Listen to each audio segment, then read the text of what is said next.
bans it out right away. I think the swing on the Suyo Harley has just changed. Plus Leomord. We'll talk more about that later. First bans for Falcons. Fanny, Zushin, and Phovius. Pop quiz. They banned their own undefeated hero. There's ONIC taking out the Marcel. That's an Ogwin special. There's so many open heroes to start with. So many open Kalea, heroes. the aforementioned Kalea. Guinevere. Yeah. Falcons are a Guinevere 1. Claude 1, Team 2. I would like to see that. Especially if we go to number 2 and 3 for Falcons. Kalea Guinevere is so scary. Like, Yeah. those heroes can really go crazy, except I don't know if I want to see Kyle on the Guinevere on game 1.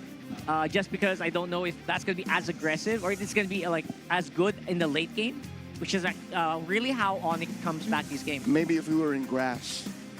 Grass. Yeah. Better surprise factor. Yeah, we're in walls. You can afford to be simple. You can afford to just go Leomord too. Yeah, I would have been okay with a Claude Prio too, but just knowing how Severo can't even utilize the Moskov, I don't feel like they'd be putting too much Prio on that.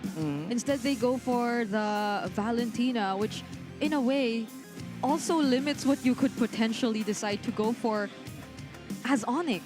You wouldn't really consider the likes of the Leomord as much anymore. There goes the Kalea Claude. Oh, you know what this means, right? You know what this means. I have a very good feeling that King Kong could opt for Gwyn. But, again, you already have Flap on the other side. I feel like you are already preempting picks like the Arlot. Although I would maybe secure the Arlot first compared to the Kalea. As compared to the Guinevere, right? Depending on what combo they want to run. Yeah, I don't... Well, that's the Kirkitek, so there might be a chance, but based on the heroes that they were picking yesterday, it's more of like a stable XP lane rather than one that goes for the big types of setups for Kirk. Yeah, Terizla for Yeah. Kirk, right? Okay, there goes the Guinevere Arlot. So, they denied it from... Wow. Despite it not being the map we expected, it's just the way Falcons plays. High crowd control, in your face, solid start. What does ONIC close with? That is a tough one. Honestly, I would like to see maybe just a solid mid laner just so that you don't run out. I think a lot of good mid laners are going to be removed here in the last 2 picks. Don't have to ban any big roams against them. You don't have to ban any big XPs. In terms of mid lane, it's so tricky to play. Tricky. Mid laner that relies so much on positioning. Is it a combo? Do you want to go something with the Kalea?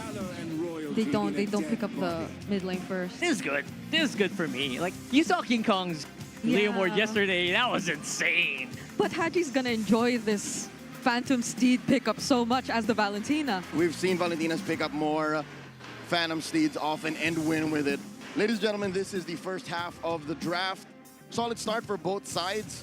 Again, Falcons, despite this being their first game in the playoffs, is showing amazing identity. They don't care how the meta is evolved in the first day. This is how they play. Let's throw it over to Renmar and Wolf to see what they think of this draft. Interesting. Falcons rush with the Valentina knowing that ONIC are most likely going to get the Kalea and Claude.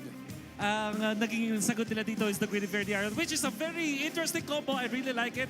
At yung ONIC, imagine, open yung Harley, the Suyo can be picked up, but they chose to go for the Leomord knowing na kailangan nila ng mid-range. Hindi kasi sila pwedeng mag-full assassin or full utility. Leomord is a hero na literally nasa gitna nun at yun yung pagtatapat nila sa isang Guinevere. By the way, statistically the best Valentina of this season, and ONIC just gave 2 great options for ultimates for Haji to take. Now, that is going to be a ban of the Gourd and then a Harith ban from ONIC. Any other expectations? Maybe Falcons might ban another EXP option potentially? Yeah. Okay, so mga pagtatapat sa Harlot like Glue, for example, para mawala ng pang frontline dito ang ONIC. Kasi if you're looking at both Leomord as well as the Kalea, kailangan merong haharap muna so that you can eventually set up on that of the team fights. So, pwede nilang i-eliminate yung Phovius factor here for Falcons. Oh, okay. So that is going to be a ban on the Atlas. It seems like that is going to be the sleeper pick right now for a lot of teams in the rope, considering that the Valentina is on the side of Falcons. Makes sense to take it out. If you're in Falcon shoes, still committing an EXP ban, or are you going to try to target maybe Super Friends? Tingin ko hindi ka na masyadong problemado dun sa mga super friends. Maybe if medyo TH na TH ka, yung Valier na lagi pinipili din ng ONIC Philippines. But I think it won't answer, it won't really help your case.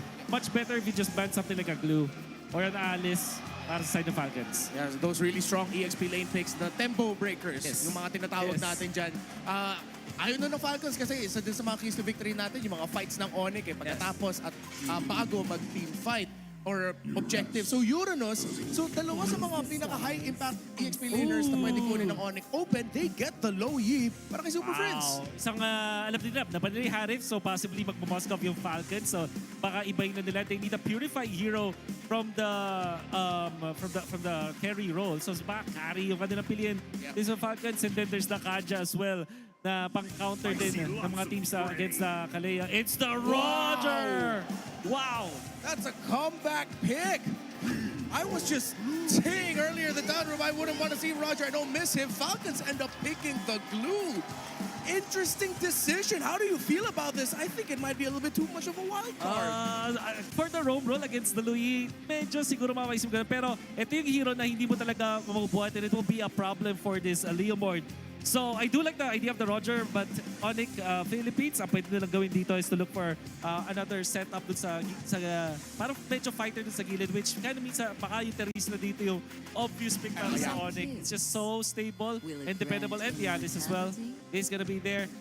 I have mixed feelings dito sa Roger, pero hindi ko kasi pwedeng kontrahin yung Louis ni Fritz eh. Yeah, what if they were cooking something? By the way, super fans, scan the QR code and predict the match winner correctly for a chance to win 1,000 MLBB diamonds. I'm feeling kind of crazy today. Maybe the Falcons is just my right amount of crazy. I'm going with their draft despite it, being too wild. And ma-expect natin dito yung Roger na magkakaroon ng mataas na killing potential, especially kasi ang daming stunts eh. And you are also giving ultimates sa Valentina. So yeah, I do agree with you. You know, after thinking about it, siguro nandun ako sa Roger boat here. Interesting as we enter game number 1 at MPL Arena. Let's loop back the casters. Where did that come from? What a way to open day 2. Yeah, we literally stood up from our chairs upon seeing the Roger pick come into play, and even our panelists had mixed reactions. I think towards the end, they were trying to be a bit more convinced about it. But the fact that it's just so surprising, you're not so sure what to feel. Yeah, I completely agree. When you initially look at the Roger, it doesn't feel like the optimal goal lane pick. But when you look at who's using it, it's Super Marco. You give him a hero that has so much survivability, you know he's going to carry later on. Yeah, and that survivability, I think... Oh, hold on. Okay. Super Prince with such burst damage early on.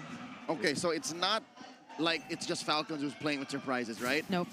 Super Prince, Low Yi, possibly the second most prolific Low Yi user in the league, second to only the Chef.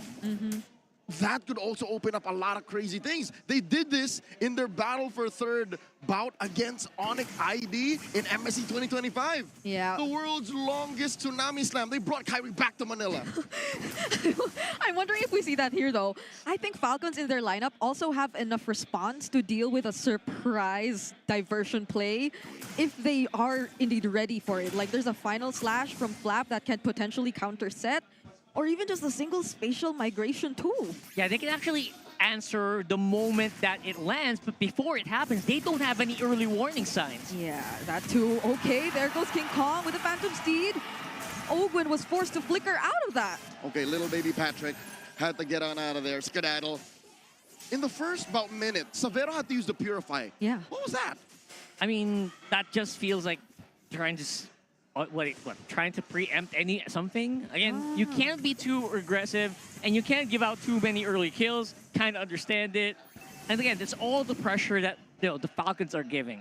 And partly maybe it's been so long since he last had a laning phase against a Roger. Right. Whoa. That you kind of forget how it actually works. That's a clear from Kirk, though. Final slash from Flap, but he still finished off the kill on Kyle. That's going to be first blood for ONIC. Phantom Steed 2 for King Kong as he goes for the chase against Ogwin. But that's Brusco and Perk providing him help. That's a terrify from Haji. Does Ogwin get away? He actually does, and steals away the Phantom Steed himself. He's going to use it to run away now. Flap will be here to help, but the fight keeps going, and they no longer want to continue. They wasted so much time, but they're only delaying the inevitable. The Super Fam don't give up! What? Flap doesn't want to stop another final slash. Ogwen and Kyle too, 4-3 engage. Kyle is finally here, has the retribution still, but Kirk is zoning him out so well, and Ogwen's too low to even fight back. Now Marco's here. This should trigger the passive. Low members of ONIC, they have regened up to more than half health. Kyle's low. Yeah, I can't believe the turtle was actually reset after that. Another Phantom Steed coming in from King Kong. Duality for Flap, and they secured the turtle with a kill. I don't know what was going on there, but Falcons really did not want to let go of that turtle. Want to keep fighting as well. And they keep fighting. There goes a setup from Kyle, but he immediately gets away. Owen finds a target, but I don't think they have enough to finish this off. That's just ONIC constantly invading Falcons after that objective. Only in MLBB do you see Patrick mounting Sakura, but regardless, Falcons have overextended. For more than a minute, they were forcing what clearly was not theirs. That's exactly what I mean. Yeah. It is so weird that Falcons are doing this. You see that goal lead? That's just from missing out on minion waves. Uh-huh. That was a huge lead built up because you overstayed. You went in one by one by one. What's up with that? It is something already explicitly mentioned in the keys to victory. Watch out for ONIC's 5-man post objective. And that's exactly what they did. I can't believe they actually kept that going, even though there were multiple soft resets on that objective. But here comes a diversion play. Kyle seems to have sensed it. Ogwen now all alone up against 3 members of ONIC. Uh-oh. He will be tanky enough to withstand the damage, though, but he gets brought back in multiple times, even with the Phantom Steed. Yeah, there's just not much you can do here at this point. You are completely at disadvantage. Falcons really have to recalibrate. They have to reset their minds here because they feel like maybe they're on top. They're absolutely not. Almost 2,000 for ONIC, and it's only going to grow. I was about to say the only real silver lining for Falcons was the gold lane, but even Marco's gapped. Marco's down by more than half an XP bar, and I don't even know where the gold is right now. 2,000 just off of a few kills and 1 turtle? Yeah. I completely understand it because Super Marco actually tried to help out on the bottom side of the map. He tried to assist on that first turtle. And I think the damage it did to their economy is just compounding over time. Okay, himself is down 300. Yeah. Not bad, but that doesn't change the fact that Falcons as a whole is bleeding. Yeah, and more so, I think it's more on the jungle. Kyle is already behind by 1,000 almost. Savero using the Blazing Duet just to get away. Still has a Purify, but the counter sit from Kirk! Flap gets punished right here. King Kong trying to fight back too. But Falcons have already lost one, and that's their EXP laner. This is just optimal usage of the Tsunami Slam. Use it whenever you can. Put pressure, and they're giving it. Was that a flicker from Kirk as Falcons still try to fight this?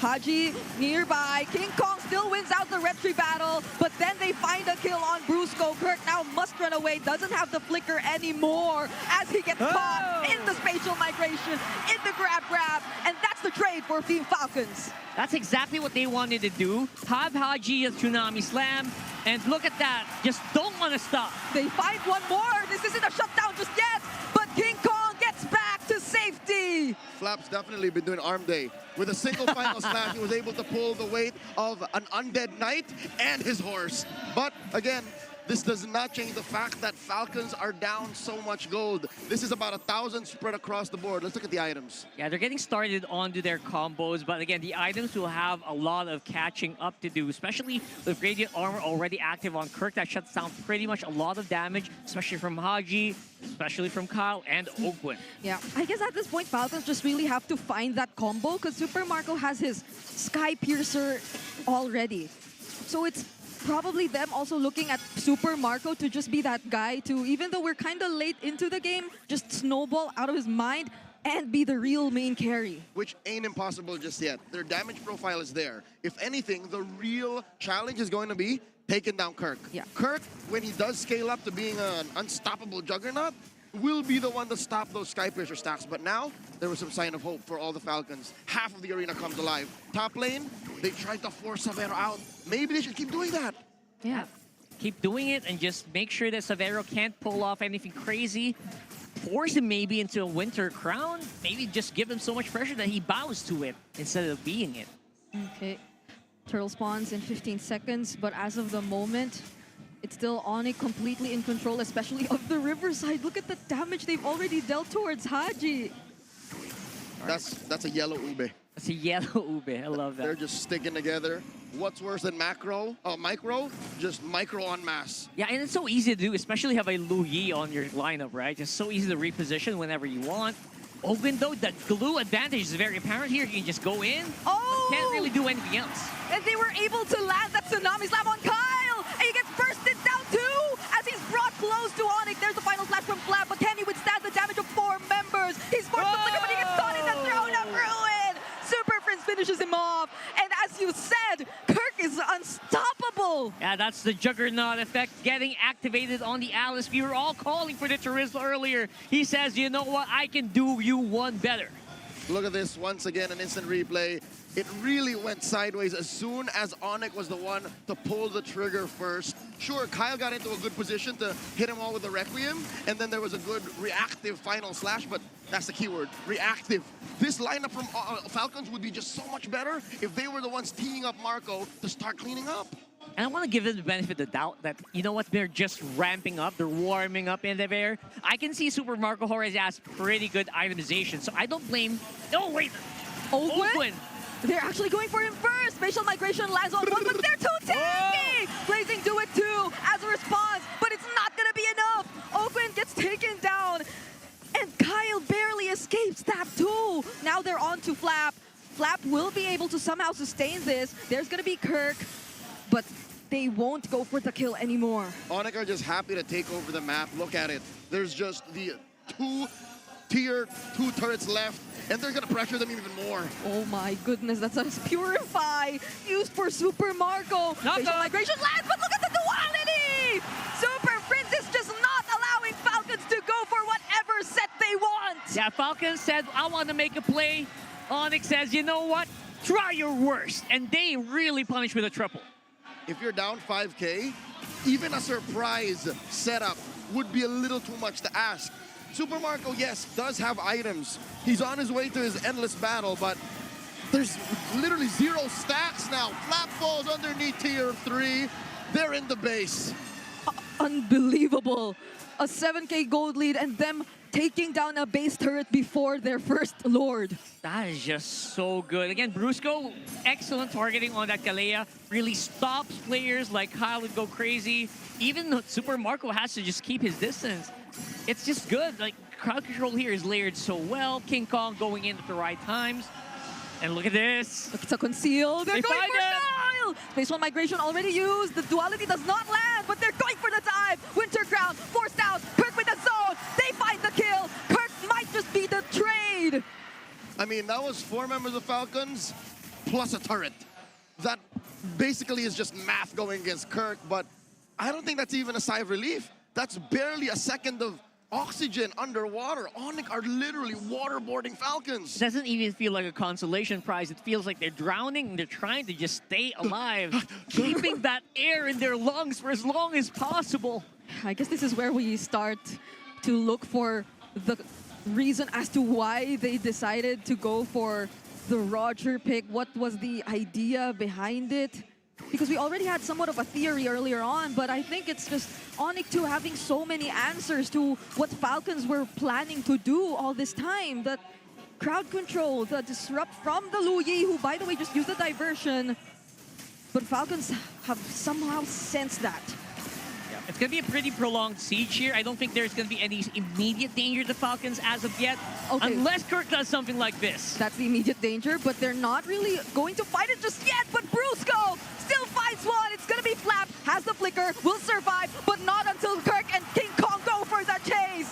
Down 1 member for Falcons. Oh, they're hoping that Super Marco just sees all of the low members of ONIC, but none of them are having it. Oh. They've already lifestealed and spellbound their way to full health. Severo's just locking on the turret, still has the Blazing Duet and the Winter Crown as ONIC are forcing the fight, and there you go!